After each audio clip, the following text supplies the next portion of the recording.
ప్రధాన వార్తలు ఒకసారి పరిశీలిస్తే జగిత్యాల జిల్లా కొరుట్ల నియోజకవర్గంలో కొరుట్ల ఎమ్మెల్యే డాక్టర్ కల్వకుంట్ల సంజయ్ కొరుట్ల నియోజకవర్గంలో పర్యటించారు. ఈ క్రమంలో కొరుట్లలోని వెటర్నరీ కళాశాలకు సంబంధించి అక్కడికి వెళ్ళారు. అక్కడ క్షేత్రస్థాయిలో అభివృద్ధి కార్యక్రమాలు ఎలా ఉన్నాయి, అక్కడ ఏం జరుగుతోంది, అసలు వసతులు ఉన్నాయా, అన్ని రకాల పరికరాలు ఉన్నాయా? ఎందుకంటే వెటర్నరీ కళాశాల కంటే సంబంధించి పూర్తిగా అంటే విద్యార్థులు అయితే పూర్తి స్థాయిలో అన్ని రకాల సేవలు కొనసాగాలి.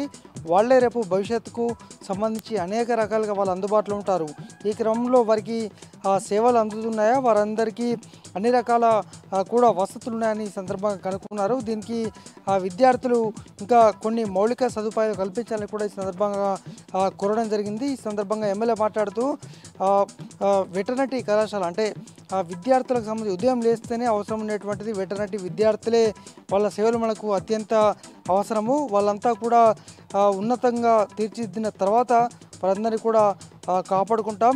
ఎవరికి ఏ ఆపద వచ్చినా కూడా తాము అందుబాటులో ఉంటామని సందర్భంగా ఎమ్మెల్యే విద్యార్థులకైతే హామీ ఇచ్చారు.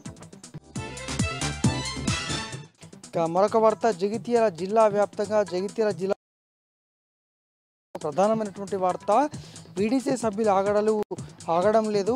ఇటు జగిత్యాలలోని కోరుట్ల నియోజకవర్గం, ఇటు జగ్గసాగర్ మండలం, అలాగే ఇబ్రహీంపట్నం మండలంలోని ఇటు మరొక గ్రామమైనటువంటి యమాపూర్లో ఈ రెండు గ్రామాల్లో కూడా వీడీసీ సభ్యులు సర్పంచ్ పదవిను వేలం వేసినటువంటి సందర్భం. ఇప్పటికే జగ్గసాగర్ గ్రామానికి సంబంధించి 15 మంది పైన కేసు నమోదు కాగా, ఇటు యమాపూర్ గ్రామానికి సంబంధించి అయితే నిన్న గ్రామస్తులు పెద్ద సంఖ్యలో కూడా ఆందోళన నిర్వహించారు.